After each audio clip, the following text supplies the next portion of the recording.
Since World War II and the declaration of the Truman Doctrine in 1947, Turkey has been a key strategic ally of the United States in an often turbulent region. And during his time in the Oval Office, President Obama has developed a particularly close relationship with Turkish Prime Minister Erdogan, and Ankara has played a significant role in the U.S. policy towards Syria and in other places. However, complicating this relationship are a number of factors. Turkey's ties with Iran, which threaten the success of the U.S. sanctions regimen. Erdogan's support for Hamas, which the U.S. has labeled a terrorist organization, and Turkey's support is both rhetorical, financial. And there are a number of other developments which I hope we'll have time to discuss today, and that deserve airing, particularly between now and May 16th, when Prime Minister Erdogan visits Washington, D.C. So we're delighted today, again, to welcome Soner Cagaptay, Doug Feith, and Jonathan Schanzer. They're three of the most highly qualified people to give us insight into the complexity of this relationship and the future of the U.S.-Turkish alliance. We hope it remains an alliance. Soner is a senior fellow and director of the Turkish Research Program at the Washington Institute for Near East Policy. He has written extensively on U.S.-Turkish relations, Turkish domestic politics, Turkish nationalism, publishing in scholarly journals and major international print media. Doug Feith served as Undersecretary of Defense for Policy from 2001 until 2005. And prior to that, he worked at the White House as a Middle East specialist for the National Security Council. He served as Deputy Assistant Secretary of Defense for Negotiations Policy under President Reagan. He's a Belfer Center visiting scholar at Harvard University's Kennedy Center of Government and the director of the Center for National Security Strategies and a senior fellow at the Hudson Institute. Jonathan Schanzer is Vice President for Research here at the FDD. He previously worked as a terrorism finance analyst at the U.S. Department of the Treasury and for several other U.S.-based think tanks. He's co-authored 2 studies on social media in the Arab world, and his book, Hamas versus Fatah, The Struggle for Palestine, is still the only book on the market that analyzes the internecine conflict between the two most powerful Palestinian factions. I'm going to start this conversation off by asking a few questions, which I hope will encourage discussion among the panel. We'll then try to loosen things up a bit, and I'll certainly come to the members of the audience. We'll have some microphones around here so you can ask your questions and engage in the conversation.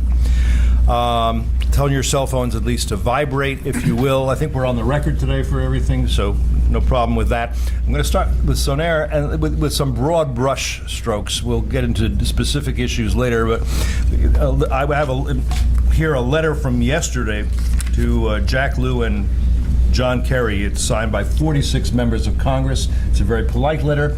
But I think what you're seeing here, and I think anybody who can read between the lines even a little bit understands, there is some distress, certainly within Congress, over the state of the Turkish-American relationship, over the kind of support Turkey is giving the U.S. on some of its more pressing issues.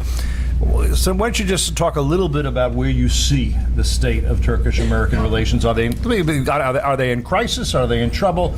Are they in a rough period? Are they okay, but some things to get over? How would you characterize it?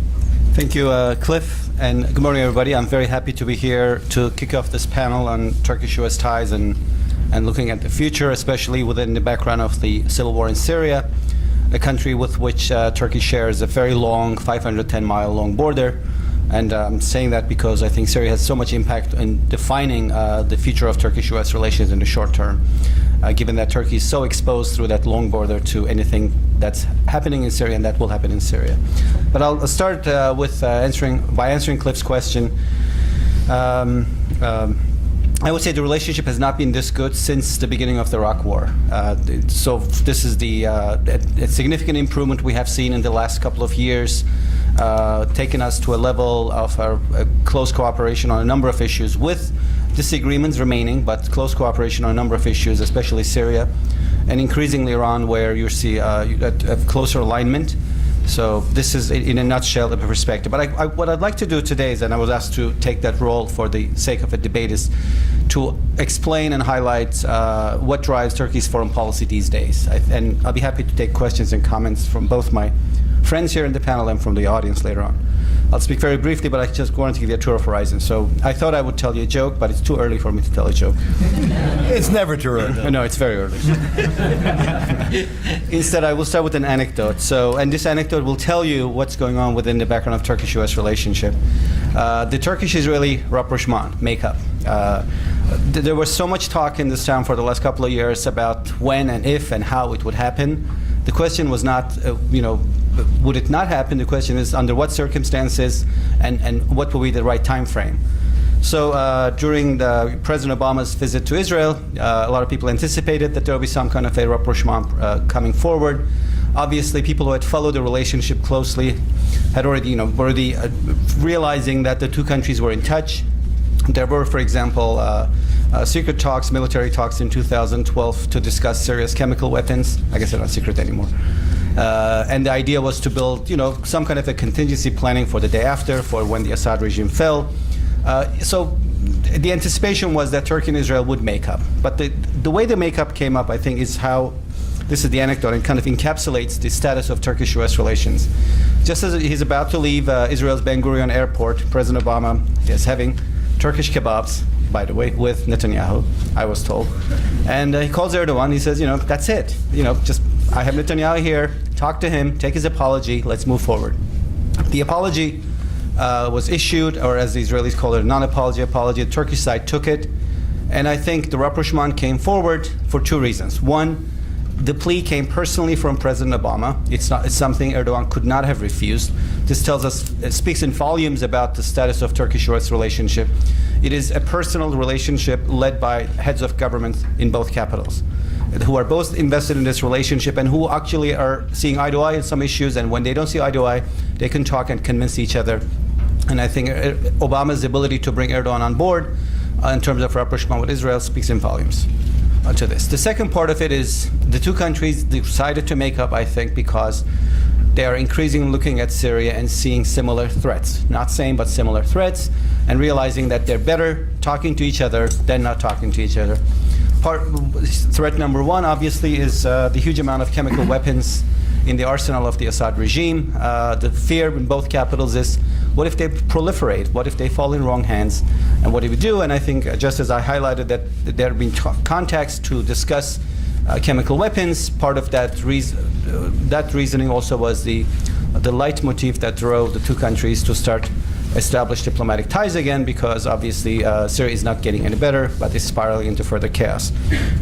Syria, I think, is a big driver of Turkish foreign policy these days, not just in the way Turks and Israelis look at each other's value for one another, and they've realized that maybe they're better off having a tie relationship than not, but I think it's a driver also of Turkey's ties with the U.S.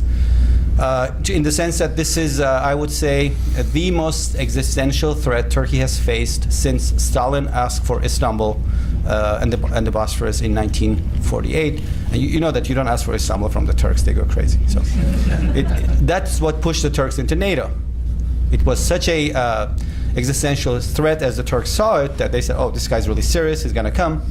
Turkey's pivot to NATO, which started around that time in the late 40s, was driven by this perspective of an existential threat. And the Turks did have a reason to be scared of Russian threats, because the Russians and the Ottomans fought 19 wars from the time the Russian and Ottoman empires established land contact in 1470s up until the collapse of the Russian Empire in 1917. All these 19 campaigns were started by the Russians. So the Ottomans, I think, had a ground of fear. That was an existential threat as they saw it.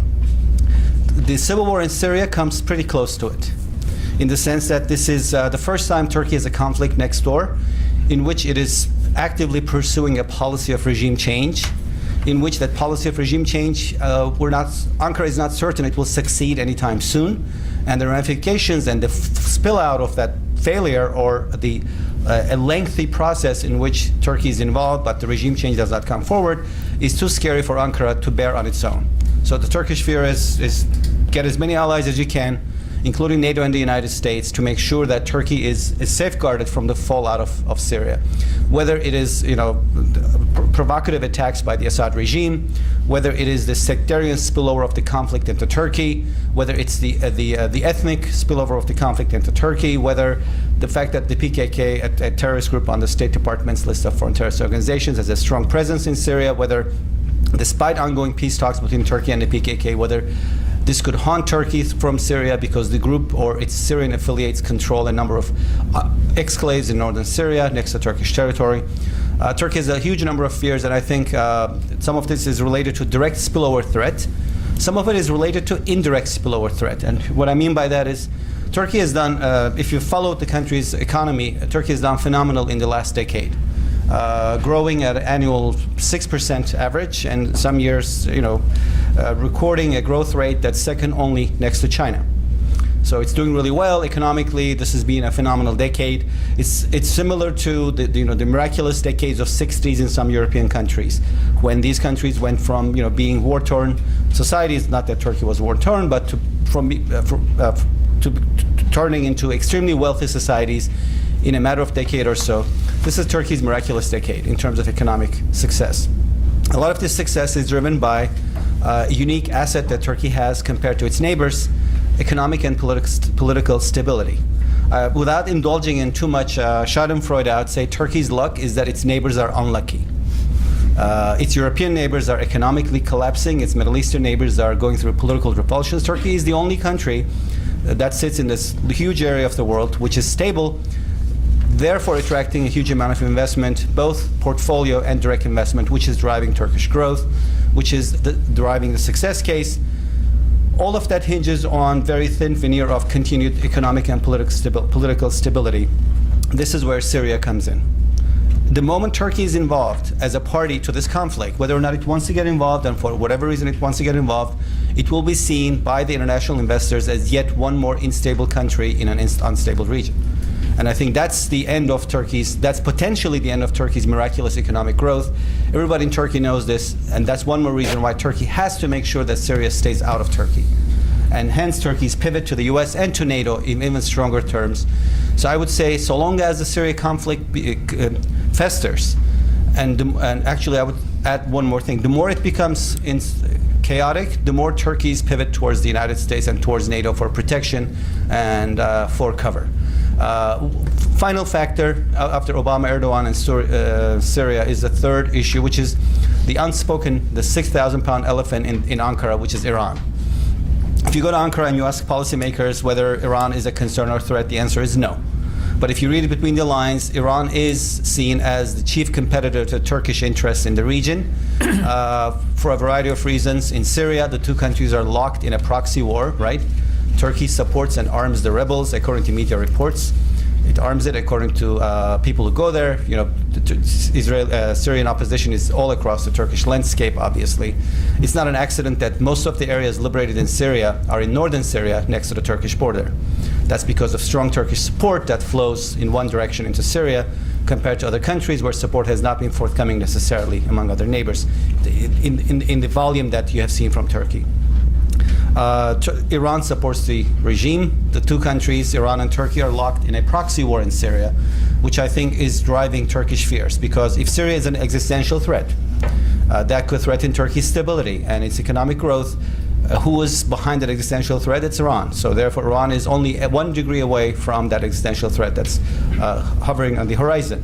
In Iraq, the two countries have a similar situation where they're also locked in a conflict, not a violent conflict, but a political one, where the Iranian government is backing the central government in Baghdad, and Turkey backs the north, both the Kurds and the Sunni Arabs. And we've all read in town about the developing energy relationship between Turkey and the Iraqi Kurds. Once again, the two countries are only a degree apart in Iraq, Iran, and Turkey. So for Turkey, Iran is a competitor in the northern Fertile Crescent in Iraq and in Syria. And I would say this is also one more factor that is forcing Ankara to come closer to its ally, United States. The most significant element of this change was Turkey's decision to join NATO's missile defense project in 2010. It came after much soul-searching. A lot of people were doubtful that Turkey would join. I did a piece in the Washington Post back then. I remember I said, yeah, I think Turkey will join, and people said, you're crazy, they won't. They came on board primarily because they realized that Iran is a hegemonic power in the region and that Turkish and Iran interests don't always overlap. This is interesting because of everything we have said. This is probably the hardest to document driver of Turkish foreign policy. Obama-Erdogan relationship, everybody will testify to it. Syria is out there. as a driver of Turkey's foreign policy and concerns and pivot to the U.S., but Iran is harder because it's one issue where Turkish leaders will really not speak about publicly. I think there are two neighbors of the dozen or so neighbors Turkey has. There are only two that Turkey is really concerned about. They're Iran and Russia. The others are smaller countries that are small enough economically or militarily or politically that Turkey feels that it can push back publicly against those countries. Greece and Bulgaria and the Black Sea nations and Syria and Iraq and others and the Caucasus countries. You've seen Turkey push back against all these, but it's hard to find a Turkish leader on the record push back against Russia and Iran. I think there's a reason for that. And I was reminded of this. I watched a Turkish commercial the other day. My assistant sent it to me.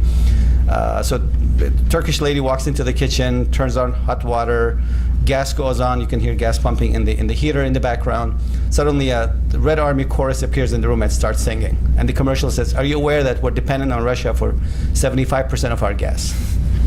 That is the driver of Turkey's Iran and Russia policy. Turkey is dependent on Russia and Iran for 3/4 of its gas and oil imports and will not therefore confront these two nations publicly the way it will do other countries and will not pick a fight with them because economic growth, political stability, so much of that hinges on Turkey's ability to continue to import natural gas and oil. This is the 15th largest economy with almost no energy resources of its own. It's very similar to Japan in that regard and South Korea. It's one of the few G20 nations that has no oil or gas and is very dependent and therefore is bound to have a modicum of normal ties with those two countries. So I will end here. I know we'll have plenty of opportunity to come back. And thank you again. Thank you, sir. There's a great tour d'horizon and a lot of things I think we want to drill down into. I'm actually going to let Doug absorb some more because I do want to talk about this letter a little bit, so I'm going to let you do it, Jonathan. So, this letter of April 11th to Jack Lew and John Kerry from 46 members. Again, you don't have to, if you read a little bit between the lines, reading the lines, we are increasingly concerned about recent developments between Iran and Turkey. Existing transactions with Iran pose reason for concern. We are concerned about the increasing material support that Ankara is providing for Hamas. Turkey has not adequately criminalized the financing of terrorism. It does not have sufficient infrastructure to help identify and freeze terrorist assets. That provides much reason for concern. Now, of course, we also just had Turkey, the Turkish government managing to foil what appears to be a terrorist plot from Al-Qaeda affiliated groups. Talk a little bit, Jonathan, if you could, about what this letter tells you, what this says about Congress's views of Turkey right now, and perhaps the administration's. Sure. Thanks, Cliff, and thank you to Sonair and Doug. It's a pleasure to be appearing with you this morning. Let me just say this, that I approach the issue of Turkey from the perspective of a terror finance specialist and a Hamas watcher. And increasingly over the last 3 years, it has become impossible for me not to look at the role of Turkey. And so this letter, I think, crystallizes in many ways a lot of the concerns that I have. And I would say that I approach it in this way, that I think it's undeniable that Turkey is an ally of the United States, that it's important on Syria, it's an important NATO ally. But if this alliance is to endure, in my view, it's going to be critical to air some of these issues because these issues are in direct conflict with American foreign policy. And so I'll go through some of them, and I'm going to try to sort of go through them quickly, and perhaps we can drill down a little bit more during our discussion, if that sounds fair, Cliff. Yeah. Let's start, for example, with this recent apology. The apology, of course, was over the 2010 flotilla. But when looks, and of course the Israelis were at fault for killing 9 Turks who were aboard the Mavi Marmara. But when one drills down a little bit further, you have to look at who sponsored this ship and who was behind the flotilla. It's a charity called the IHH. The IHH has been on the CIA's radar since 1996 for terror finance issues related to Al-Qaeda and Hamas. The IHH joined an organization known as the Union of Good. The Union of Good is a Hamas umbrella charity based out of Saudi Arabia and headed by Yusuf al-Qaradawi, who was famous for endorsing Hamas suicide bombings. The U.S. Treasury designated the Union of Good in 2008 for these reasons. And the big question that I have is, why has Turkey not designated IHH as well, given the fact that it has these very clear ties to terrorist organizations? We know, for example, that the IHH had a role in the 2000 Millennium Plot of Ahmed Ressam. We know that it has ties to the IIRO charity, which is a Saudi-based charity with ties to Al-Qaeda. The links are many, and I would actually argue that it should be designated here in the United States as a terrorist organization, and that probably the reason why it hasn't is because of these close ties between Turkey and the United States. I think that, a lot of the time we see designations punted on by the U.S. Treasury because of the political stake involved. And I would argue that IHH meets the criteria, but has yet to be designated. So that's IHH, and that leads me to the second concern, which is just the general support of the Erdogan government to Hamas, and it has increased exponentially over the last 4 or 5 years. Obviously we know about the spat that took place at Davos between Erdogan and Peres about Gaza and the Israeli blockade of Gaza, but that was just rhetorical. 2 years ago, there were credible reports that came out, first by a Palestinian website based right outside of Bethlehem, but then confirmed by Haaretz, which is the Israeli newspaper of record, as well as Reuters, that Turkey has provided $300 million in cash assistance to Hamas, direct assistance. Now, this has never been acknowledged by the Turkish government, but this is something. These are rumors that are not going away, and a lot of people can sort of consider that to be fact. But let's just say that $300 million transfer didn't happen.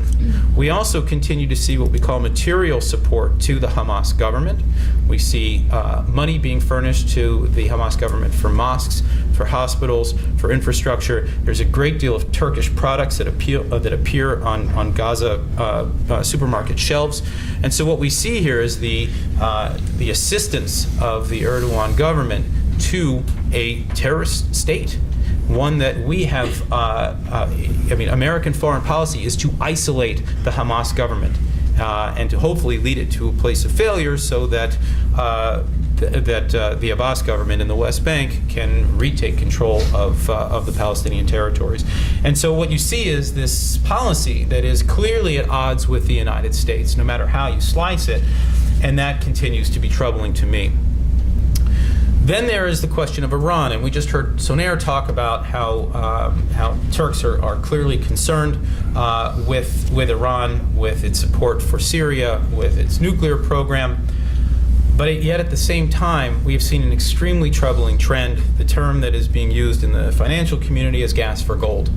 This is a scheme that has been developed by the Turks and perfected by the Turks to basically help the Iranians evade sanctions. It's a sanctions-busting scheme. And it works very simply, that according to the current sanctions regime, no country is supposed to provide Iran with euros or dollars in exchange for any goods that they may purchase. So the idea is you set up local accounts in each of the countries who are still doing business with Iran, and that those accounts are filled with local currency, and that the Iranians can only use that local currency. They can't repatriate it. They have to use it to buy goods in Turkey with lira. That is the way that the sanctions are set up, so that they cannot repatriate cash back to their foreign currency reserves in Iran and then be able to purchase more equipment for their nuclear program. What the Turks have done is they found a loophole where they have been allowing the Iranians to buy gold and then to send that gold to Dubai, where it is then sent on back to Iran. This is money laundering par excellence. Now, the Turks have a waiver until July, but what they are doing, regardless, is they are violating the spirit of sanctions. The fact that this is happening in the first place is extremely troubling. It is working against our key foreign policy when it comes to Iran. And even more troubling is that a great many of these transactions are being facilitated by Halkbank, which is the state-owned bank of Turkey. Now, this has been aired between leadership, but it is something that is still going on today. Halkbank, for example, still has an office in Tehran. And we understand that the gas for gold scheme continues and probably will until July. And then at that point, it'll be very interesting to see what direction this goes in. Now, From there, a couple of other quick notes. We recently heard about a proliferation network that was broken up in Germany. We learned that the Germans brought it down, but that there were nodes inside Turkey as well as India, and the network was sending proliferation equipment to Iran. The good news is that it was broken up. The bad news is that the Turks didn't break it up. The other bad news is that there are some 2,000 companies right now operating inside Turkey that are Iranian. And we don't know to what extent they're involved in any of this activity. There is very little oversight. And the reason that we don't know is because the Turks have been woefully behind on their terror finance laws. This was a milestone that went largely unnoticed here in the United States, but as a terror finance wonk, I watch these things closely. And the Financial Action Task Force, which is basically the UN of terror financing, issued a warning to Turkey back in 2007 that their terror finance laws were out of date, that they were not updated to properly criminalize money laundering and terror finance, and that they didn't have the infrastructure to capture the assets of money launderers and terror financiers. That was back in 2007. Turkey didn't do anything for 5 years to correct the problem. And they were put on notice back in October that if they didn't pass laws quickly, that they would be blacklisted. What does a blacklist means? It means that that the international community doesn't have faith in your financial system to prevent terror finance. And there are only 2 countries that are on that blacklist right now, Iran and North Korea.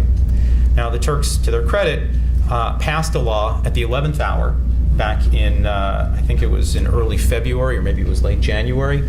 And so they've rectified the problem, but now there's a question of implementation. The bottom line is that this has been a problem that has been allowed to happen for 5 years, and when you start to think about Hamas and you start to think about gas for gold and the money laundering issues, it's very clear that it stems from a lack of seriousness in terms of approaching this problem. There are a couple of other small issues that I've noticed. Bank Melat, which has been designated by the United States for proliferation concern, continues to operate on Turkish soil. The reason why is because it's not been designated by the UN. It's only been designated by the US and the EU. Again, what we see is the Turks taking a very legalistic approach to terror finance and to Iran's proliferation networks, not designating because it doesn't have to, rather than trying to adhere to the spirit of these sanctions regimes that I think would really necessitate such moves. And so, there are these concerns that I've highlighted. I can get into some of the more specifics during our discussion, but what I would also say here is that there is going to be more. From the people that I talk to on the terror finance front, we hear that there are, for example, Hezbollah assets that are in Turkey that are going to be identified soon. We continue to hear about the potential, these rumors of Turkey possibly financing Jabhat al-Nusra in Syria. These are things that I've not been able to confirm yet, but the sense is that this is not over. The illicit finance problems are not over. And so ultimately, I think everybody here in this room recognizes the importance of the U.S.-Turkish relationship. There's no question in anybody's mind that it is something that needs to endure. My sense is that if these issues are not tackled and tackled soon, we're going to have a problem. In other words, if you have a friendship of mutual respect, then mutual respect, I believe, necessitates a discussion about these issues and hopefully a resolution of them. And so I think with that, I'll stop. Doug, let me go to you, and feel free to take issue with anything you've heard, because I think that's edifying. But I would say also stay broad brush for this first round. And so my larger question to you is to talk a little bit about how you see Turkey's vision for the Middle East. Well, thank you, Cliff, and thank you to the Foundation for Defense of Democracies for putting this panel together. I think that Soner's review of Turkish policy and the relationship with the United States is very intelligent and detailed and enlightening. I think that there's an optimistic note in it, or a positive note in it, that may not be completely supported when he talks about the quality of the U.S.-Turkish relationship. I can see I can see the argument. There are specific policies where the United States and Turkey are working together, and certainly the efforts on Syria, and certainly the relationship between the Turkish Prime Minister and the American President. Those are positive elements in the relationship. But I'd like to make a cautionary note and reply to Cliff's question about Turkey's strategic vision by observing that I think that it's useful to understand that Prime Minister Erdogan has a very large, ambitious, strategic idea about Turkey that really goes to the question of the quality of our relationship, but it's a much bigger question than simply the relationship between Turkey and the United States. It is rare for the leader of a country to want to radically transform his country's national identity and place in the world. Most leaders of most countries operate within the established national identity, and they try to improve their country's position in the world, but not really change it. I mean, they just want to improve it as it were marginally. They're not looking to fundamental transformation. Now, there are some cases. I mean, one of the most obvious cases of somebody who came in with the goal of completely changing the nature of his country and its position in the world is Anwar Sadat. I mean, he came in. Egypt was part of the broader Soviet bloc and was a major element of the pan-Arab movement and a frontline state against Israel. And Sadat came in with the idea that he's going to completely transform Egypt's position in the world. And he did. And he essentially not only left the Soviet bloc, but broke with the pan-Arab view and made peace with Israel. Who else has had that kind of radical strategic ambition?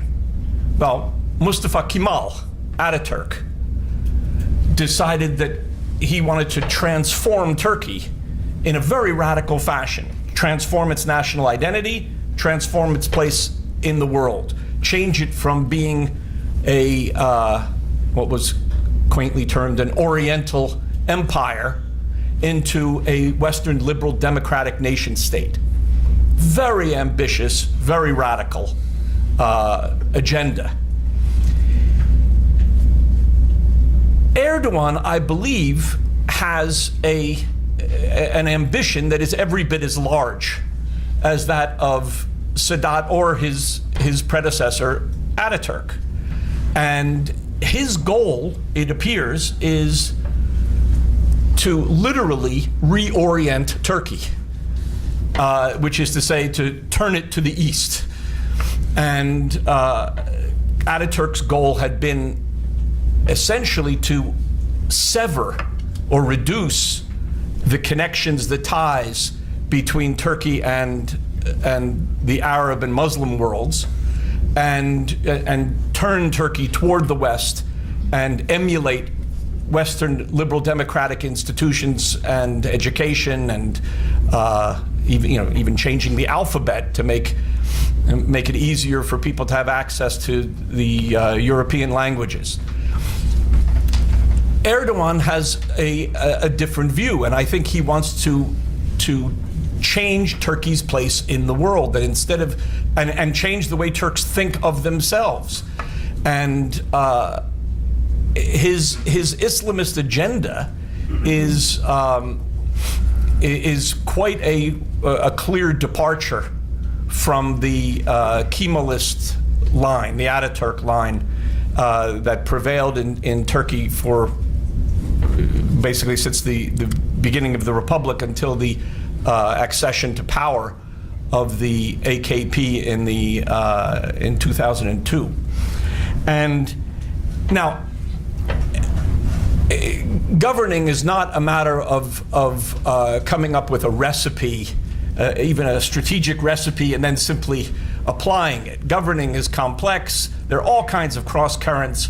One doesn't get to do everything one wants to do when one's the head of a country, and I think that Prime Minister Erdogan is finding that the world is in various ways interfering with his strategic plans, and the clearest example of that is Syria. And I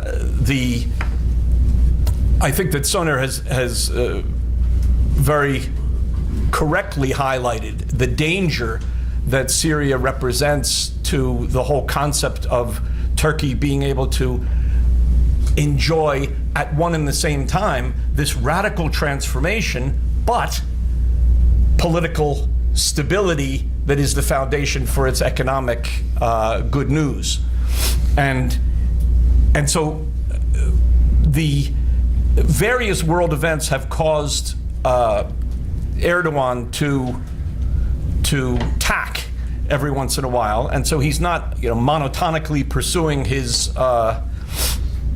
strategic goals, but there is a common view that leaders in the world are either ideological or pragmatic. And very often when one makes the case that a leader is ideological, the answer is he's not ideological because look at these various pragmatic things he's done. And I would suggest that the more historically accurate way of looking at that is people who are purely ideological are, university professors perhaps. They're not successful political leaders. Successful political leaders sometimes are non-ideological, but when they are ideological, they are always also pragmatic. You can't be a successful political leader with a rigid, non-pragmatic ideology. And so I don't think that one can cite the pragmatic tacking, the pragmatic deviations that you see from a preferred course as evidence that people don't have an ideological agenda. And I think that Erdogan really does have an ideological agenda. He is also brilliantly pragmatic. And but that ideological agenda is a problem. And we see it manifests itself in a whole series of problems. And I think that Jonathan Schanzer did a very good job in laying out a number of the problems that the United States has in not just in this broad philosophical issue of Turkey as a Western liberal democracy versus a more Eastern pointing Islamist power. There are a number of immediate policy questions where the United States and Turkey have important disagreements. Jonathan highlighted terrorism finance. I think it's important to go back to the first really major stunning break in the U.S.-Turkish relationship, and that was when Turkey denied cooperation to the United States in the beginning of the Iraq War. Turkey had established a unique record of close alliance cooperation with the United States over many decades in all major military operations. And the idea that the United States was doing something as large, as important as the Iraq operation, and the Turks denied the United States the transit and seriously affected the way the war was conducted as a result. That was a really enormous break in the tradition of the U.S.-Turkish relationship. When it comes to the Iranian nuclear program, which is one of the most important issues on the national security agenda of the United States, the Turks have been unhelpful. And when the Obama administration early on was working on building up international support at the UN for a new approach to pressuring Iran, Turkey sabotaged the effort. and as part of this transformation that Erdogan would like to do in Turkey's role in the world. There's the issue of Israel's support for Hamas, and there's also this broader issue of the attitude toward Islamist extremism and democracy promotion. Turkey was an important friend, ally of the United States, and symbol of the idea that a major, predominantly Muslim country can be committed to Western liberal democratic principles. This was enormously important for the broader issue of Western relations with the Muslim world. Turkey was always proud to present itself as the bridge between East and West, between the Western world and the predominantly Muslim countries around the world.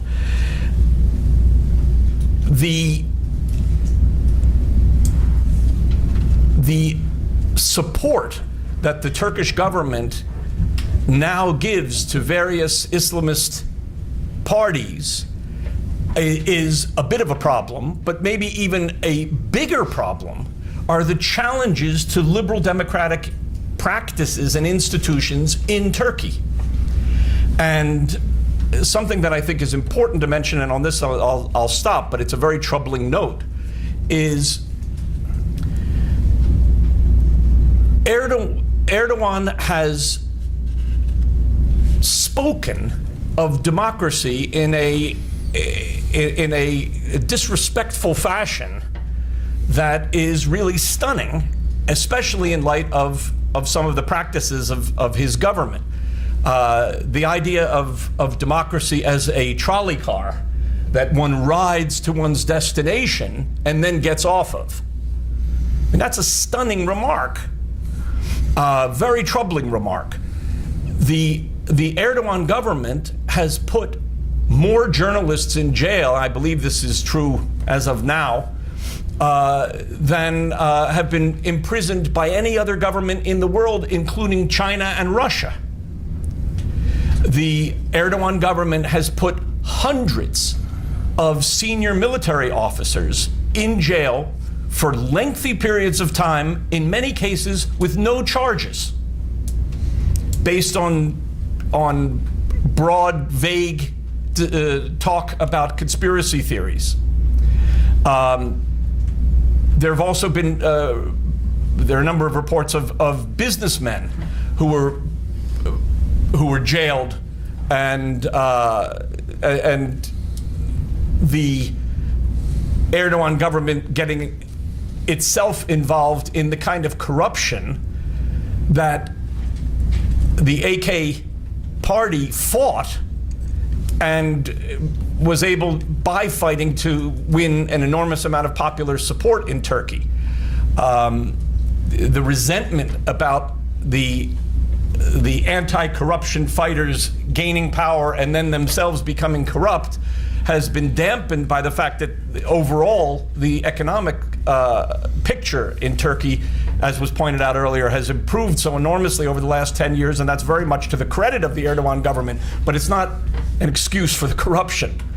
And so there are really serious problems about whether Turkey can remain the liberal democracy that it was and that it always aspired to be, whether it's really committed in that area.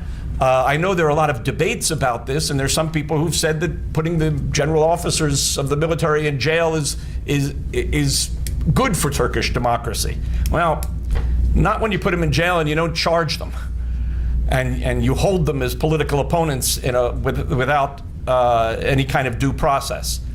And anyway, I think that in addition, what I wanted to do with these remarks basically is just call attention to the fact that in addition to all the enormously important immediate issues that both Soner and Jonathan have I think, extremely skillfully highlighted, there are these broader issues of ideology, national identity place for Turkey in the world that overlay this whole subject. Thank you. Thanks, Doug. Senator, I'm going to ask you 3 questions, very rapid. If you can give a yes or no answer, great. Yes, yes, no. Well, you'll have to say. But I'll give you time to explain it if you can't do it. First one, based on what Doug, is it fair to say Erdogan is an anti-Kemalist? All right. So, second one, is it fair to say Erdogan is an Islamist? And third, is it fair to say that Erdogan is a neo-Ottoman? What did I say? Yes, yes, no? Yeah. You can. Erdogan is post-Kemalist. Turkey Post-Kemalist. is post-Kemalist in the sense that Turkey is no more a Kemalist republic. It has Kemalists in it. It will always have Kemalists in it. This is a country which has 100 years of constitutionally mandated secularism, and that will remain as a legacy of Kemalism, even shaping the minds of non-Kemalists. So the answer to your question of Erdogan is an Islamist or not, and that's the segue. Mubarak dictatorship falls in Egypt. Erdogan arrives in Cairo, greeted by Muslim Brotherhood. The Brotherhood hosts him, rallies 1 million people to meet him at the airport, thinking that Erdogan is going to deliver a fantastic speech on their agenda, welcoming them. And he calls out to them, he says, okay, you've come to power, now be secular. That's someone coming from Turkey, and I think that shows where Erdogan is meshing Kemalism and Islamism and his view of regional politics. The third, neo-Ottomanist. I think this is a leader who sees in the region very few powers that he cannot push around. That's what I meant when I said earlier that Turkey feels like it can basically push back any Balkan, Black Sea, Levantine, and Caucasus nation. Because it feels that it can. You know why? It's very simple. It's the economic growth story that I've told you about as seen from the region. This is obviously the view from Ankara and Istanbul. I asked this to a friend of mine at the Turkish Foreign Ministry last time I was in Ankara. I said, what is the view of Turkey's neighbors? Turkey has about a dozen neighbors in the Black Sea region, Caucasus, Levant, and the Balkans. He said, with the exception of Russia and Iran, and I told you Turkish views of those 2 countries, he said, with the exception of Russia and Iran, take any of these countries, put them into Istanbul, there'll be room to fit other countries economically as well. Turkey is that big and that dominant across the neighborhood that it feels like it has arrived and with a new found sense of political power. I think economic power is there, and I think Turkey's hard power does not yet match its soft power and economic power, and the hard power deficiency is what drives Turkey even closer to NATO. That's where you get hardware and protection because they're economically dominant in the region, so big that, as I said, one city in Turkey is larger than 10 of Turkey's neighbors, each and every one of them, and in some cases, a few neighbors put together. But that doesn't yet translate, I think, into political soft power and hard power, where I think Turkey has found out, as shown by the Syria crisis, that it might lead a regional policy to confront the Assad regime. It might be the backbone of that policy politically, but it will still need the United States and NATO. Which leads me to make a remark, I think, and we can go back to it in the Q&A as well. Since I was tasked with looking at the U.S.-Turkish relationship from Ankara, how it looks, I obviously did not look at it from here, but Doug and John, I think made both comments, which allowed me also to weigh in. The quality of the relationship is not so much shaped by Turkey's need for the United States, but it's also shaped by America's need for Turkey, and that's mutual. Turkey is the only NATO ally that borders Iran, Iraq, and Syria, and that says enough, I think. And that has defined the relationship in Iraq for the last decade. The U.S. needed Turkey to go into Iraq. It needed Turkey to come out of Iraq. It defines the relationship in Syria, whether the policy is helping the rebels or not helping the rebels. That's still done through Turkey, and it will define the relationship in Iran, whatever that policy is. This is the country's strategic location, I think, will add value to the relationship, also as seen from Washington, just as it is seen from Ankara. Not only the Turks think that they need the U.S., but I think a perception that we need Turkey because Syria and Iraq, these are the 3 countries that you have to deal with, and Turkey comes in as a key country in all these aspects. Though I would caveat myself because I've painted a picture of a significantly improved relationship on a trajectory of even further strengthening. I think in Syria there's a lot of cooperation, and whatever that policy is from Washington, Turkey is always going to be supporting it. Because it needs all the allies it can get to oust the Assad regime. I think Iraq is really where you're going to see differences because of Turkey's strong rapprochement with the Kurds, which is not always favored by Washington. People think that goes against Iraq's central government's authority, but that we can obviously come back into Q&A. I've got questions, but I'll let you respond because I can see you're chomping the bit. Yeah, well, I mean, I'm not chomping at the bit, but I do have a question on this question of Syria and how, I mean, clearly the U.S. needs Turkey right now on the Syria question, and Turkey needs the United States in order to address the Syria problem. My question is, what happens when Assad falls? At that point, do the United States and Turkey, do they remain on the same page? In other words, you've got the Turks that have these Islamist leanings. You've got Erdogan, who would probably want to influence Syria to go in one direction. You've got the United States that probably has a different vision for Syria. And so the question is, I mean, does this alliance, as it is currently constructed, can it last past the toppling of Assad? I mean, assuming that Assad's fall is clean, meaning he falls and there's no more fighting against the victors of the uprising. I don't think that will be the case. People suggest that Assad might fall, but his supporters will continue to fight in strongholds, or maybe leading their own insurgency. So it's hard. It's hard to look at Syria and say, okay, here's the clean break. Here's what happens after Assad. I think Assad's legacy in terms of support for him will linger, unfortunately, in the background even after he falls. So if that's the case, what happens to the Turkish-US relationship on Syria? One key area of cooperation is going to be that the two countries will have similar concerns about the nature of Salafi and Al-Qaeda ruled and dominated areas in Syria. I think right now this is an issue people are willing to look away from because the priority is to get Assad out. But Turkey is not going to be happy to see Al-Qaeda-dominated regions in northern Syria next to it after the fall of the regime, especially if this is a weak state. As I suggest, that's where central authority does not extend across in a strong fashion. I think of I'm not a Syria expert, but I traveled through the country and I've done some work on it, looking at it from the Turkish side. I think of Syria as Syria's post-Assad Syria looking something similar to Lebanon in the 1980s. There will be a central government. We will fly to Damascus. They will stamp your passport with the Syrian Arab Republic stamp, but that's pretty much going to be it. For the idea of a central government whose authority will be checked by regional, ethnic, religious entities, militias, and governments. And welcome to Big Lebanon, I think. And that means Turkey and U.S. will be working together because nobody wants a big Lebanon there. I'm going to go to questions in just a second, but a couple more things on the table. Doug very rightly talks about that while there's a tension between ideology and pragmatism, the one can be also used in service to the other as long as one is not a university professor with tenure. In terms of Israel, ideologically, it would seem to me impossible for the rapprochement or the détente, as it's being called, to be real. And there are quite a few. There's a piece in Hurriyat actually today or yesterday calling it a forced and fake détente. If you want to lead I wouldn't call it the Arab Spring, the Islamic ascendancy in the world, among your credentials is you must be anti-Israeli. You cannot have the kind of relations Turkey used to have with Israel.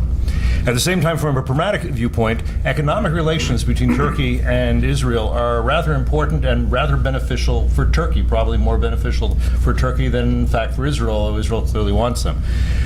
So let me give you just a quick on both this we can go. One is, do you see the post non-apology apology détente as real or fraudulent, and do you see the relationship being reestablished, or do you see it continuing to have serious tension? I think it's a great question that has to be answered on a couple of different levels. First of all, the idea that President Obama delivered this apology, I think, is, well, there's some gray area here. If you're following the Israeli press for the 3 or 4 up to the apology, Yaakov Amidjor, the national security advisor for Netanyahu, was in Ankara for intensive talks trying to iron out the specifics of this apology. And this was driven by Bibi Netanyahu. He wanted this. And actually, I mean, it sort of gets back to this notion that all politics are local. The reason why Bibi was so intent upon getting this apology done at the time that he did was because right now you have Avigdor Lieberman, the former foreign minister and most likely the future foreign minister of Israel. Right now he's out of government. He's out of government because he's waiting for a trial to take place where we expect it'll probably come out unscathed. But right now there's a hiatus of this Lieberman influence, and Lieberman was dead set against this apology. And so Bibi looked at this as an opportunity to get it done. I think, you know, when you look at the relationship between Mr. Obama and Mr. Netanyahu, obviously things have gotten much better.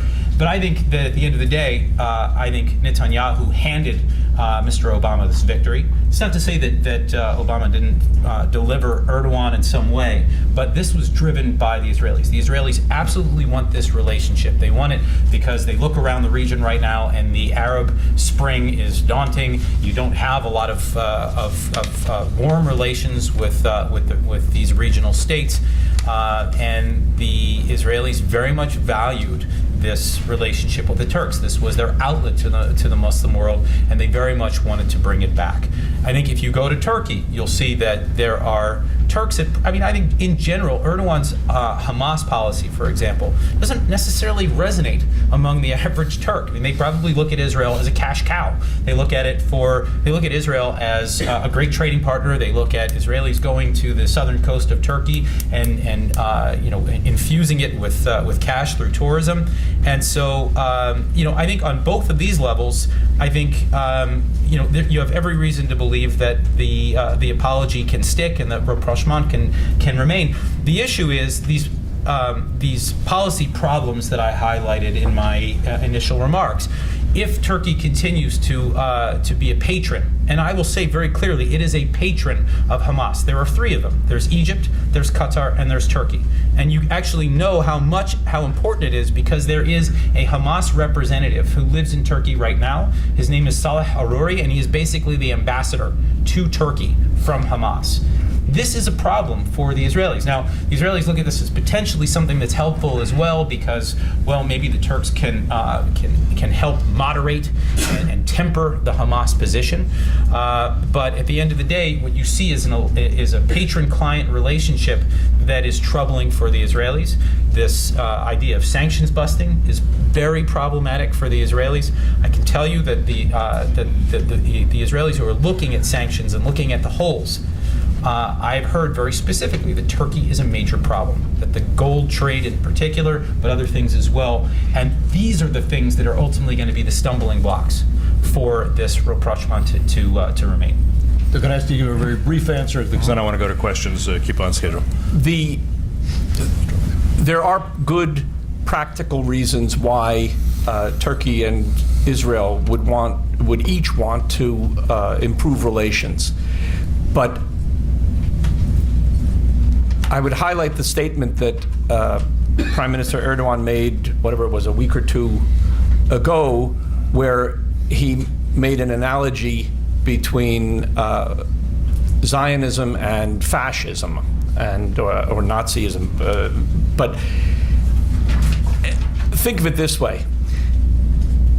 How good could relations be between Turkey and another country if the leader of that other country called into question the right of the Turks to have a nation? It would limit the quality of the relationship. Go ahead. Yeah. Thank you. Microphone right there. Say your name, where you're from, and then ask your question. Thanks.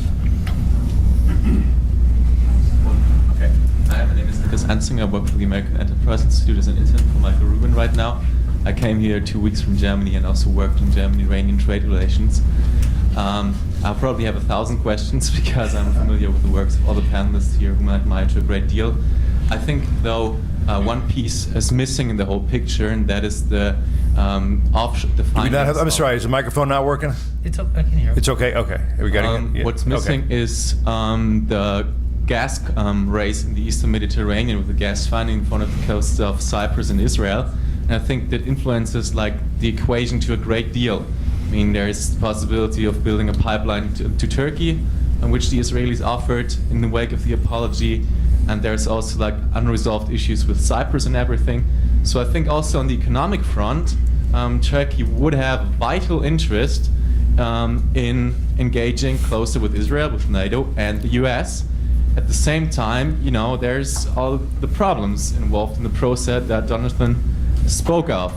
So I would ask you, how important do you see this gas in the Eastern Mediterranean, and what does that mean for the equation from Turkey's perspective? Anybody want to talk about gas and oil and its influence on all Obviously, there are that? experts in this room who know more about this issue than I do, but I think the strategic view, without going into technical details of the natural gas finds in Eastern Med, this was interesting for me to look at as an analyst. You know, I wrote frequently in the last couple of years saying that I believe that Turkish-Israeli rapprochement would happen. And as John said, you know, it took the Israelis to make that leap for that to happen. And I also think that President Obama's ability to deliver Prime Minister Erdogan was key in terms of the relationship he has, but it happened. But one of the reasons why I believe that rapprochement would happen was exactly the issue of the natural gas. When those gas deposits were found off the coast of Israel and off the coast of Cyprus, the Greeks and the Greek Cypriots immediately approached the Israelis to exploit those fields together. So what a great deal, we'll do it together, build a pipeline. Okay, it's very long, it's expensive, it's 1,000 miles from Cyprus to mainland Greece, but let's do it. It wasn't the commercially feasible option or the commercially logical option, because it would require you to build an extensive network that would go through one of the deepest trenches in the Mediterranean to get to mainland Greece, from where gas would be piped into European networks and grid. The Israelis played with the idea. They went to Nicosia many times. They signed many memoranda of understanding, but they never inked a deal. You know, it was sort of another Israeli delegation is here. They're talking, and I always looked at it. I said, the day they ink a deal, it means that the Israelis had given up on rapprochement with Turkey, and I think they were not just negotiating the technical details of the deal and therefore delaying inking the deal, but also because a lot of people were saying, well, you know, if you ink a deal with the Greeks and the Cypriots, that means you've taken the Turks out of the equation of the Eastern Med. I think the delaying of the signing of a deal between Israelis and Greeks was a commitment that served as an analytical tool to show that the Israelis believed that they could make up with the Turks, and that rapprochement came. A second element of why I thought it would be in the budding, to answer Cliff's question on economic ties, is despite the downgrading of political ties, the freezing of military ties, economic ties remained solid and they actually flourished. The two countries had signed free trade agreements in the 1990s, which remained in place. Various other, you know, treaties to promote trade remained in place. So that kind of goes against the grain of, are they interested in having good ties? No. Well, you know, if you're not interested in good ties, you don't maintain such a deep commercial bond, and I think that remained. And that bond is mutual. As I said, I think the rapprochement is driven by different, needs on Turkish and Israeli side, but ultimately there's an element of mutuality, and that mutuality is driven by the fact that these two economies are in some ways interdependent on each other, because they're the only two developed economies in the region, and there are certain things that developed economies can only do with other developed economies. I'll give one very simple example, and other people can weigh in with more. Fewer Israelis have visited Turkey in the last 2 years since the flotilla incident. The number of Israelis going to Turkey went down. Typically in a year, about 500,000 Israelis would visit Turkey. That's a huge amount. Israel's population is only 7 million. That's about 8% of that country's population going to a place. It would be like 28 million Americans visiting a country. That's how it looks. And 28 million Americans do not visit a country any given year.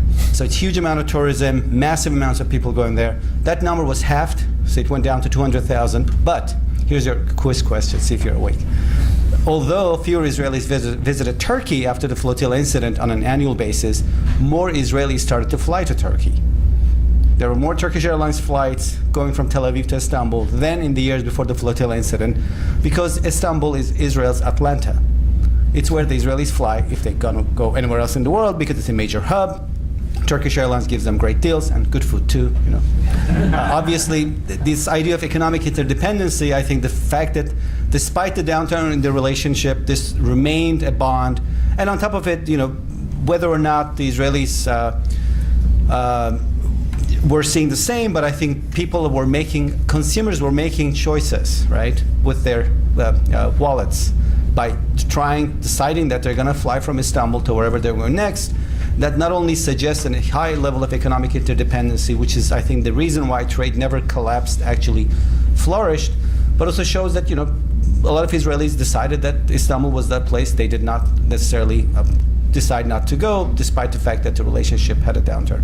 I think that this is not to suggest that Turkish-Israeli ties will go back to the 1990s, but I think that there's going to be foundations on it for it to be restarted. Restored is probably not a good word, but restarted.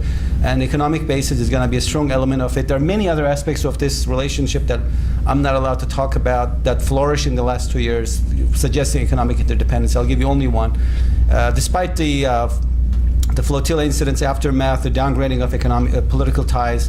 For example, Israelis continue to buy about a quarter of their oil from the Baku-Ceyhan pipeline that ran through Turkey. That was never stopped, was never in question. So I think that kind of very strong economic interdependency, together with Syria and what to do about Syria, those are going to be the two legs of the relationship in the coming years.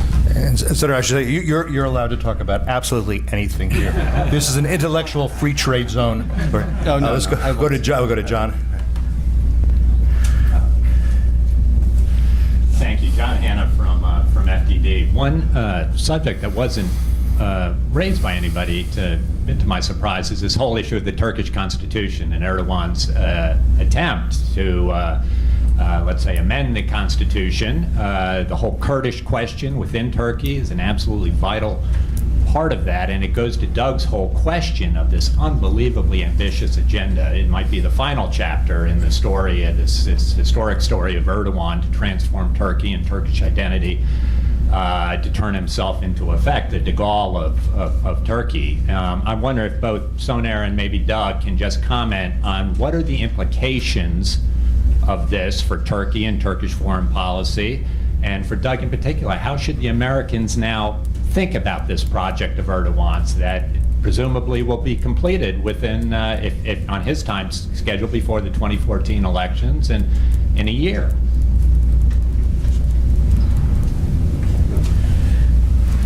I don't know the extent to which people in the U.S. government are reaching out to those groups in Turkey who are uncomfortable with the direction that Erdogan wants to take the country and the kind of changes that Erdogan wants to make in the constitution. It seems that Erdogan's model for this new constitution is a lot less Thomas Jefferson and a lot more Vladimir Putin.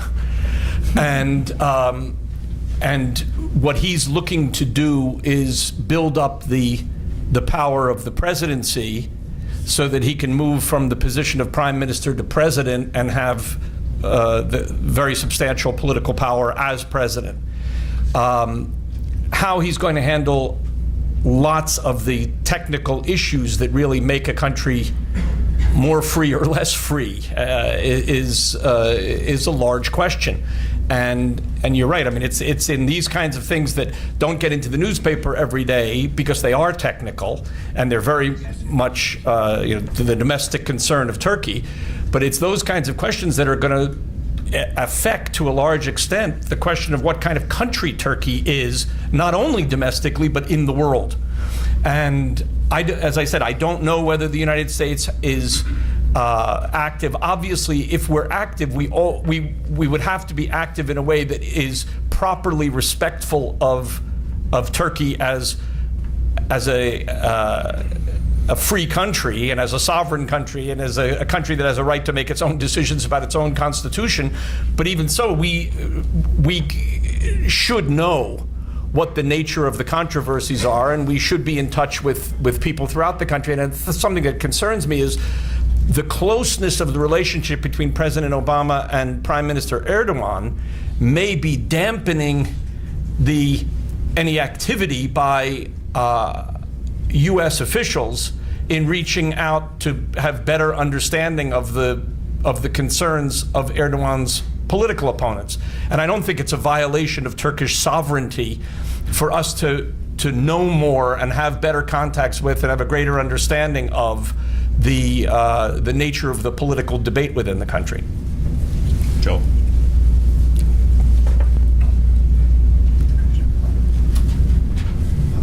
I'm Joel Sprayrigan from Ginza and from the West Bank of Lake Michigan.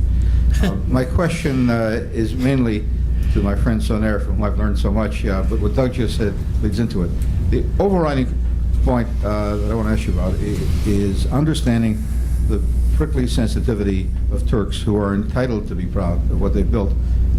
How should those of us concerned with the American-Turkish relationship and the issues Doug just talked about, and the Israeli-Turkish relationship, treat the impending visit of the Turkish Prime Minister? I'll go into a little bit of background. There's always continuity and discontinuity in policy. And while I consider myself a good Kemalist, there are elements of the Kemalist tradition that people don't look into what Turkey really did. I'm talking, Senator, about things that you know well, the wealth tax and the labor battalions and the trade in gold with Nazi Germany during the Second World War. And the anti-Semitism that fills so much of the Turkish press, and which even the secular governments never tried to crack down upon. And when I look at Erdogan, I remember when Gaddafi was riding high, Erdogan went to Libya to receive a Human Rights Award. Erdogan hosted the fugitive president of the Sudan. So how should we deal with an ally like that, understanding Turkish sensitivity, but understanding what America and Israel need? And I'll add to that, hasn't the Vodaloo's zero problems foreign policy completely collapsed, and that doesn't make the agenda that Erdogan has even more of a wild card here? I think this is how the White House will view the visit. Here comes the Prime Minister of a country that can help the U.S. in Syria, in Iraq, and in Iran. And that speaks in volumes as to the quality of the visit and what will be accomplished with it. I think the Turkey hosted the leader of Sudan. Turkey is not hosting the leader of Sudan. It's past tense. And what it's doing right now, I think, weighs much more than what it did. And the perspective that this is a region in which Turkish and U.S. interests are overlapping, I think, shapes and molds the relationship. And in my view, there will be problems. As I said, Iraq is one area of disagreement, and that's serious disagreements, because U.S. policy is that no country, including Turkey, should be buying oil or gas from anybody but Baghdad government. And Turkey is almost about to ink deals to buy oil and gas from the KRG. And that's an area of disagreement. Now, once again, it's funny, because if you really dig into it, it was the U.S. government which was telling the Turks to become good friends with Iraqi Kurds 5 years ago. Now the Turks are saying, well, you told us to become good friends with the Kurds. We became good friends. Now you don't want us to become good friends. It's the U.S. government which tells Turkey to not buy oil and gas from Iran. Turkey says, okay, so we'll buy Iraqi oil. We say, no, don't buy Iraqi oil. It's like, okay, where do we buy it from? So obviously the energy part of the equation is significant.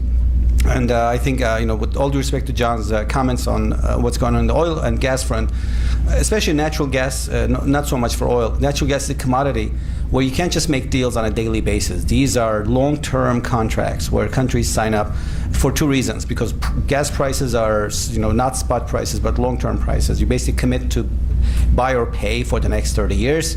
You also have to build infrastructure to support a contract. Unlike oil, which can just be piped from one place to the other, gas is not so easy. It requires more complicated infrastructure, especially if it's going to be piped overseas. It has to be turned into liquid first, shipped on tankers, turned into gas again. Requires terminals, LNG terminals that can take billions of dollars to build.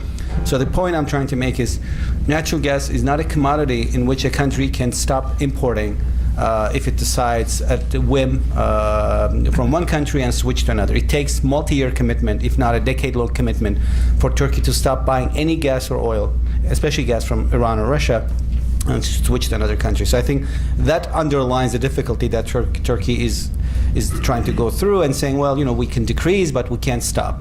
And then when you tell them they can't buy Iraqi gas and oil, that makes things even more complicated. So I think that's the Turkish view. The U.S. view is, no, you need to buy from Baghdad. We understand you have to diversify away from Iran and Russia, But if you start buying from the KRG, that will weaken Baghdad's authority. There's actually a win-win game for there, I think. And recently Washington has put some effort into a Turkish-Iraqi rapprochement as well. Not just the Turkish-Israeli one, but there's also one Turkish-Iraqi one in the background. And Maliki has extended an olive branch to Turkey. He's provided a positive commentary in the media for the first time in the last 2 years. Usually he's been quite acidic in terms of his commentary on Turkey. He's actually said he's willing to talk to Turkey and reach out. If Turkey's agreement with Iraqi Kurds to buy gas and oil could be done not through the KRG authority excluding Baghdad, but including Baghdad, that's actually a win-win game. Why? It would tie Turkey and Iraq together. We like that. But we also decrease the amount of oil that has to be shipped through the Straits of Hormuz, which is a choke that's that can be strangled by the Iranians at a will. And if you're putting more Iraqi oil and gas into pipelines that go through Turkey to the Mediterranean, that means you're actually making the exports from the Gulf less vulnerable to Iranian threats. So I think there's a long-term interest there too. Let me just respond to one quick thing. In terms of the Turkish purchases of Iranian gas, at least to my understanding, the United States has not told Turkey to cease those purchases. In fact, there have been waivers that have extended Turkey's ability to do so. The question that I've raised and the question that I know that the U.S. government has raised with Ankara is the payment for that gas. And so the way that it's being done is again, we have these lira accounts that are supposed to be used to allow the Iranians to purchase things inside Turkey that have, that would be medicine, that would be food, other products that the Iranians need to ensure that they don't fall into crisis on any level. And then what we've seen instead is that the Turks have allowed the Iranians to buy gold, and that is, it is the classic way to launder money. And so that's where the concern is, not the fact that there's a purchase of energy in the first place. That's something that has been agreed upon in advance, I think, taking into consideration the concerns that you mentioned about the existing infrastructure and the existing contracts. Jason. Jason Epstein, South 5 Strategies. When Doug mentioned university tenure and ideology, and then of course Joel brought up Davutoglu, it reminded me that Soner, you've spoken for quite a while, and I can't imagine that even 3 months ago we could have a conversation and the foreign minister's name not get brought up. Where do you see, does he have a role to play in the coming months? Has his role been diminished because of the reconciliation with Israel? Is he, how is he seen today in Ankara and in the Turkish media? Is he still as influential as he was 3 months ago, let alone a year ago? I don't see why he'd be less important today after rapprochement. I think he remains as influential. I didn't quite understand your question. Well, because the question, I guess the issue is the Prime Minister has a comment. Thank you. The Prime Minister combines both pragmatism and ideology. Some people would argue that the Foreign Minister, because of his background in part as a university professor, wears more of it on his sleeve. And I'm just wondering, is he expected to play a significant role? And I did find it interesting that we've had this long conversation and his name didn't get brought up. Oh, whenever I said Ankara, I was thinking Davutoglu. So, no, I think he remains influential. He's been Turkey's foreign minister for the last two governments, and before that, a de facto foreign minister as an advisor to first Prime Minister Gül and then Prime Minister Erdogan. Davutoglu has shaped Turkish foreign policy for over a decade now. I think he's very influential there. I think there are some of these policy areas he doesn't necessarily dominate. For example, Turkey-Iraq ties, I think, is more the Prime Minister, but Syria is definitely his domain, and has been, I think, his making for a very long time. So I think he's very influential, and he's defined Turkish foreign policy as it continues to define it for almost a decade now. It's right here. Abdul Majid from City University of New York. I'm also from Kurdistan region of Iraq. And to add, and thank you for this chance. It was great. I was reading your stuff for a long time now. It's a good chance to ask you guys questions. Mr. Soner talked very well about the KRG-Turkey relationship and Iraq. My question is, to add on that, is about U.S. and Turkey differences about Iraq for us. So when I was back in Baghdad and doing a research about Iraq, many politicians in Erbil, which is the northern capital, and Baghdad, they were asking, actually they were confused about US's logic of actually discouraging Turkey to supporting Kurds and Sunnis and making like a protection against the Iranian influence in Iraq. Beside the oil and gas deal, which is, as Mr. Soner pointed out, the good effect of it, the other side is protecting Kurds and Sunnis from the Iranian influence. I mean, after the withdrawal of the U.S.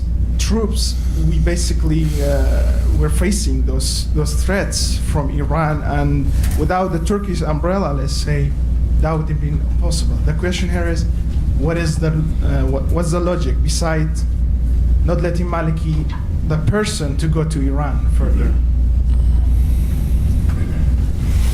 Anyone want to take that? Well, I guess the observation I'd offer is that the United States government has been primarily interested in withdrawing from Iraq and pulling resources out.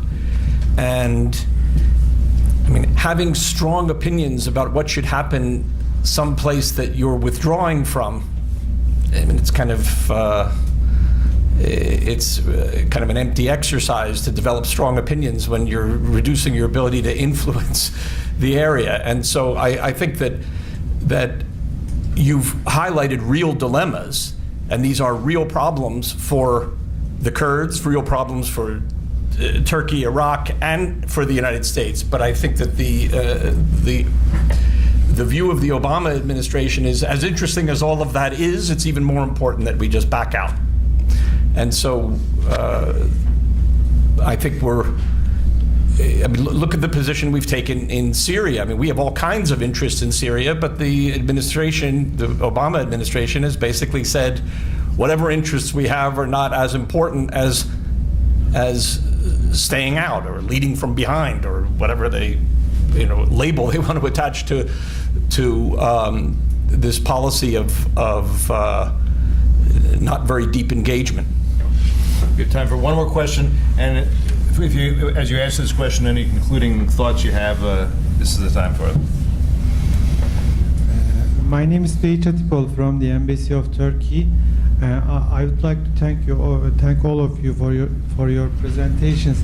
A few words and just a few comments and just a question regarding Iran sanctions Iraq, and I would like to underline that Iran sanctions Iraq, and on many aspects of Middle East, we have an excellent cooperation and dialogue with the United States, and now we are on every occasion we are trying to reconcile different interests. That is what's going on in Turkey-U.S. relations. But Mr. Schanzer depicted such a Turkey that the one supporting terrorism. It's not the case. Turkey is not supporting terrorism, and even Turkey is one of the best collaborators of United States in terms of our common fight against terrorism.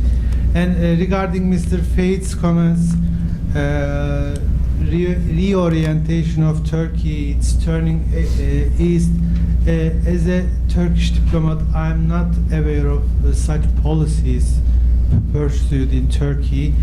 And your criticisms about human rights situations in Turkey, maybe as a Turkish diplomat, I might not be convincing enough, but you can just go through progress reports of European Union in recent years, and you will see that the situation is not as bad as you described.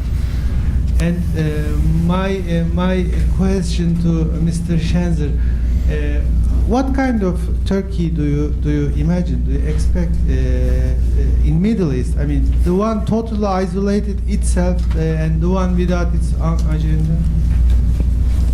Thank you very much for your comments. How I would respond to what you've just said is I think it's very clear that there is an ongoing dialogue between the United States and Turkey. And for that matter, there's an ongoing dialogue between the Israelis and Turkey on some of the issues that I've mentioned. The concern is that I don't think that they're as high of a priority as maybe they should be, because again, if what we're looking to do is to preserve the Turkish-U.S. relationship, if we're looking to expand the Turkish-Israel relationship, then I've identified issues that I believe are going to be highly problematic. In terms of Turkey's support for terrorism, it's very clear that this is not an overt providing of weapons to Hamas or giving bombs to, that's not what I'm getting at. But from my previous career, we look at the financing of violent groups as no different than the purveying of weapons to these groups. In other words, when you provide financial support to Hamas, which Turkey is very openly doing, when you allow Iran to accrue foreign currency reserves so that it can go back to Iran and then use that cash to buy parts for its nuclear program. In the eyes of U.S. law, there's very little difference. In fact, and I think this is a slight exaggeration, but I think to the letter of the law, Turkey could be considered as a state sponsor of terror. I'm not saying that it would happen. I'm not saying, but let me just put it this way, to put it in proper perspective. Sudan is on the current terrorism list because of its support to Hamas and because of its close and continuing relationship with Iran. Now, I'm not saying that Turkey is Sudan. I never would. I completely understand that there are vast differences. But when you look, of course, but when you look at the behavior itself, it is extremely troubling. And it's my, this was my, this is why I came today, was to raise these issues. And again, if the idea here is to preserve and protect that relationship, these are issues that ultimately are going to come out. These are issues that need to be aired. Now, I know they're being aired government to government, but as we see here today, this letter that was released by 46 members of Congress, this is now becoming something that the legislative branch is looking at. And I can imagine that this will be something that will be more and more public. It's going to be increasingly important to address that now, before it becomes a bigger problem. Any final remarks, Sonia? I'll just weigh in. Obviously, this is for our next conversation, and I'm not an expert on Turkey-Hamas policy. What if Hamas, having lost its chief regional patron, Syria, kicked out of there, looking for where to go? What if Turkey convinces Hamas to renounce violence? Because if it has leverage, as John suggests, and it should have some persuasive powers, that would change the entire thinking on how Turkey relates to the Palestinian conflict. And I think this is something that people in Ankara think they can do. Anything else you want to add to that, Doug? I just would say that Turkey is in a position in history right now of great ferment and self-examination and possible major redefinition. And this is something that everybody who feels friendly toward Turkey understands the enormous value that the United States has derived from the U.S.-Turkish relationship for decades, has a major interest in. And one only hopes that as Turkey makes these changes, and in particular the exercise regarding its constitution, it does so in a way that keeps the country healthy, democratic, friendly to the United States, and does not cause the kind of changes that are really going to be harmful to the interests that Turkey and the United States for many decades had in common. Well, I think one really could go on for a long time. In fact, in some ways, I feel like we're just warming up. But we'll do other sessions because we're running out of time today. Please join me in thanking the panel.